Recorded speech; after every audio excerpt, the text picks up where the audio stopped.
ನೀನಾದಿನ ಇಂದಿನ ಸಂಚಿಕೆಯಲ್ಲಿ ವಿಕ್ರಮ್ ಅವರು ಅವ್ರ ತಾಯಿಗೆ ಹೇಳ್ತಾರೆ, ಮುಗಿತಾ ನಿಮ್ದೆಲ್ಲರದು ಮುಗಿತಾ? ಅಲ್ಲಿ ನಾನು ನಿಂತಿದ್ದೆ ಪ್ಯಾಸೆಂಜರಿಗೋಸ್ಕರ. ಅವನು ಬಂದು ಟೈರ್ ತೆಗೆದುಕೊಂಡೋದ, ಅದಕ್ಕೆ ಒಂದು ಬಿಟ್ಟೆ. ಯಾಕೆ ನೀವು ಮಾಡಿಲ್ಲ ಸ್ಕೂಲಲ್ಲಿ, ಅದನ್ನ ತಪ್ಪು ಅಂತ ಹೇಳ್ತೀರಾ ಅಂತ ಹೇಳ್ತಾರೆ. ಆಗ ಜಯಮ್ಮ ಅವರ ತಂದೆಯವ್ರ ಹತ್ರ ಹೋಗಿ, ರೀ ನಿಮ್ಮ ಪರ್ಸ್ ಹೋಯ್ತು ಅಂದ್ರಲ್ಲ, ಆ ಪರ್ಸ್ ಕದ್ದವನು ಏನಾದರೂ ಸಿಕ್ಕಿದರೆ ನೀವು ಮೊದಲು ಕಂಪ್ಲೇಂಟ್ ಕೊಡ್ತಿದ್ರಾ? ಮೊದಲು ಅವನಿಗೆ ಸಿಕ್ಕರೆ ಕೈಗೆ ಪರ್ಸ್ ಇಸ್ಕೊಂಡು ಒಂದು ಬೈದು ಹೊಡೆದು ಆಮೇಲೆ ಹೇಳ್ತಿದ್ರಿ. ನೀವು ಮೊದಲು ಹೇಳಿದ್ದು ನೋಡಿ ನಾನು ಬಹಳ ಹೆದರಿದ್ದೆ ಅಂತ ಹೇಳ್ತಾರೆ. ನೀವು ಮಾಡಿದ್ದು ತಪ್ಪಲ್ಲ ಅಂದಮೇಲೆ ಅವ್ನು ಮಾಡಿದ್ದು ತಪ್ಪಿಲ್ಲ ಸರಿ ಅಂತ ಜಯಮ್ಮ ಹೇಳ್ತಾರೆ. ಸಾರಿ ಮಗ ಅಂತ ವಿಕ್ರಮ್ಗೆ ಹೇಳ್ತಾರೆ. ಆಗ ಜಯಮ್ಮ, ಸಾರಿ ಎಲ್ಲ ನೀನೇ ಇಟ್ಕೋ, ಅನ್ನ ಸಾರು ಇದ್ದರೆ ಬಂದು ಹಾಕು ಅಂತ ಹೇಳ್ತಾರೆ. ಆಮೇಲೆ ವಿಕ್ರಮ್ ವೇದಾಗ ಕೂಡ ನೀನು ಈ ಥರ ಅಂದ್ಕೊಂಡಿದ್ಯಾ ಅಂತ ಹೇಳಿ ಹಾಗೆ ಊಟಕ್ಕೆ ಹೋಗ್ತಾರೆ. ಈ ಕಡೆ ವೇದ ಅವರ ಮನೆಯಲ್ಲಿ ಅವ್ರ ಅಣ್ಣ ಹೇಳ್ತಾರೆ, ನಿಮ್ಗೆ ಯಾರೂ ಸಿಗಲಿಲ್ವಾ? ಅವನೇ ಸಿಕ್ಕಿದ್ದ, ಪೊಲೀಸ್ ಸ್ಟೇಷನಿಗೆ ಕಂಪ್ಲೇಂಟ್ ಕೊಟ್ಟಿದ್ರೆ ಅವ್ರು ಬಂದು ಹೆಲ್ಪ್ ಮಾಡ್ತಾ ಇರಲಿಲ್ವಾ ಅಂತ ವೇದ ಅವರಣ್ಣ ಹೇಳ್ತಾರೆ. ಆಗ ಅವರು ಅಂಬುಜ ಅವರು, ನನಗೆ ಆ ಸಮಯದಲ್ಲಿ ಆ ಟೈಮಲ್ಲಿ ಏನೂ ತೋಚಲಿಲ್ಲ ಕಣೋ ಅಂತ ಹೇಳ್ತಾರೆ. ಅಲ್ಲೇ ಅತ್ತೆ, ರೌಡಿಗಳ ಹತ್ರ ಹೆಲ್ಪ್ ತಗೊಂಡಿದ್ದೀರಾ ಅಂತ ಅಂದರೆ ಜನ ಏನು ಅಂದ್ಕೊಳ್ಳಲ್ಲ ಅಂತ ಹೇಳ್ತಾರೆ ಅವರು. ಕಡೆಗೆ ಇವರು ವೇದ ಅವ್ರ ತಂದೆ, ಜನ ಅವರು ಏನು ಬೇಕಾದರೂ ಅಂದ್ಕೊಳ್ಳಿ, ಅವನು ಚಿನ್ನದಂಥ ಹುಡುಗ ವಿಕ್ರಮ್ ಅಂತ ಹೇಳ್ತಾರೆ.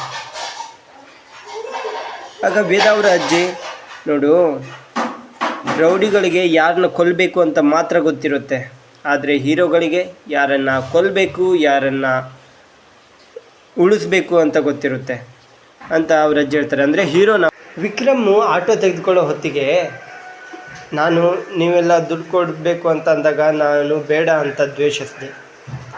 ಯಾಕಂದರೆ ರೌಡಿಸಮ್ಮು ಅವನ್ನ ಬಿಡೋದಿಲ್ಲ ಅಂತ ಅಂದ್ಕೊಂಡಿದ್ದೆ.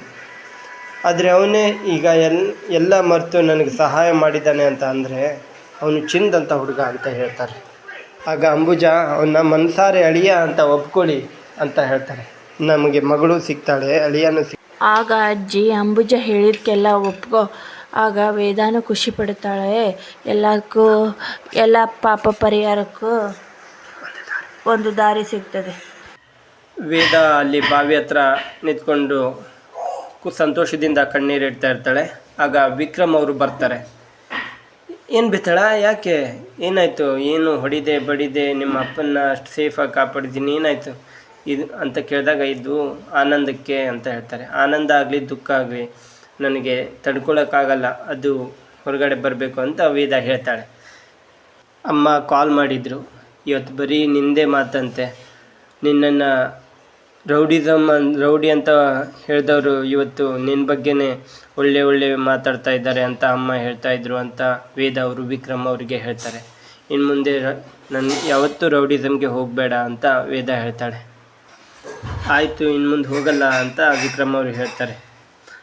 ಆಗ ಖುಷಿ ಆಗ್ತಾರೆ, ಒಂದು ಮುತ್ತನ್ನು ಕೊಡ್ತಾರೆ ವೇದ ಅವರು.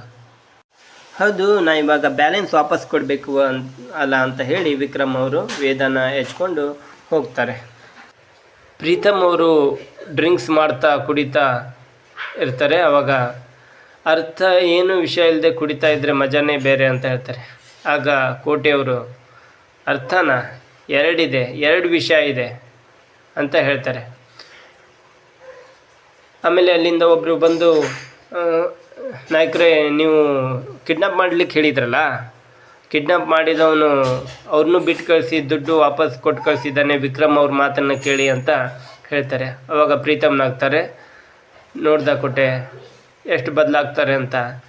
ಆಗ ನಾಯಕರವರು, ಅವ್ರ ಕುಟುಂಬಕ್ಕೆ ಬಿಸಿನೀರು ಕಾಯಿಸ್ಬೇಕು, ಇನ್ನೂ ಬಿಸಿ ಆಗಬೇಕು ಅಂತ ಹೇಳ್ತಾರೆ. ವಿಷ್ಣು ರಾತ್ರಿ ಹೊತ್ತಿಗೆ ಮನ್ಕೊಂಡು ಬೆಡ್ಶೀಟ್ ಹಚ್ಕೊಂಡು ಮೊಬೈಲನ್ನು ನೋಡ್ತಾ ಇರ್ತಾನೆ. ಆಗ ವಸು ಅವರು ಬೆಡ್ಶೀಟನ್ನು ತೆಗಿತಾರೆ. ಆಗ ಮೊಬೈಲನ್ನು ತೆಗೆದು, ಏನು ಮಾಡ್ತಾ ಇದ್ದಾರೆ ಬೆಡ್ಶೀಟ್ ಹಚ್ಕೊಂಡು ಅಂತ ವಸು ಅವ್ರು ಕೇಳ್ತಾರೆ.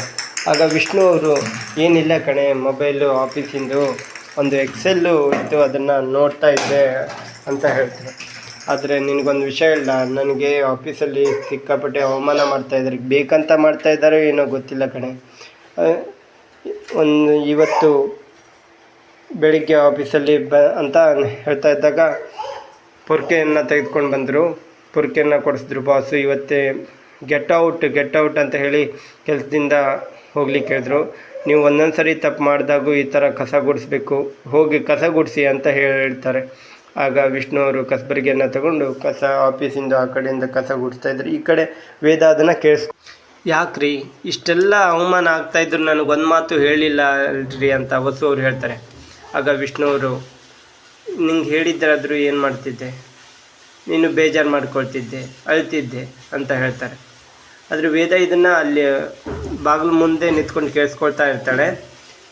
ನೋಡ್ತಾ ಇರು, ನಾನು ಇನ್ನೂ ಕಷ್ಟಪಟ್ಟು ಚೆನ್ನಾಗಿ ದುಡಿತೀನಿ ಅಂತ ವಿಷ್ಣು ಅವ್ರು ಹೇಳ್ತಾರೆ. ಅಲ್ಲ ರೀ, ಇಷ್ಟೆಲ್ಲ ಅವಮಾನ ಆದರೂ ನೀವು ಮತ್ತೆ ಅದೇ ಕೆಲಸ ಮಾಡ್ತೀರಾ? ಅವಮಾನ ಎಷ್ಟಂತ ಮಾಡ್ತಾರೆ? ನಾವು ಸರಿಯಾಗಿ ಕೆಲಸ ಮಾಡುತ್ತೇನೆ, ನಾನು ನಿನಗೋಸ್ಕರ ಆದರೂ ಕಷ್ಟಪಟ್ಟು ಅದನ್ನು ಕಲಿತು ಸರಿಯಾಗಿ ಮಾಡ್ತೇನೆ ಅಂತ ಹೇಳ್ತಾರೆ ವಿಷ್ಣು ಅವರು. ಸರಿ, ಈಗ ಮನ್ಕೋ ಅಂತ ಹೇಳ್ತಾರೆ. ನನಗೊಂದು 10 ನಿಮಿಷ ಕೆಲಸ ಇದೆ ಅಂತ ಹೇಳಿ ಅವ್ರನ್ನ ವಸು ಅವ್ರನ್ನ ಮಲಗಿಸ್ತಾರೆ. ವೇದ ಅಲ್ಲೇ ಹೊರಗಡೆ ನಿದ್ದೆ ಇದನ್ನ ಆಲಿಸ್ತಾ ಇರ್ತಾಳೆ. ಆಗ ಆಯಿತು ಸರಿ ಅಂತ ಹೇಳಿ ಅವರು ಮನ್ಕೊಳ್ತಾರೆ. ಹೊತ್ತಿಗೆ ಈ ಸಂಚಿಕೆ ಮುಗಿಯುತ್ತೆ.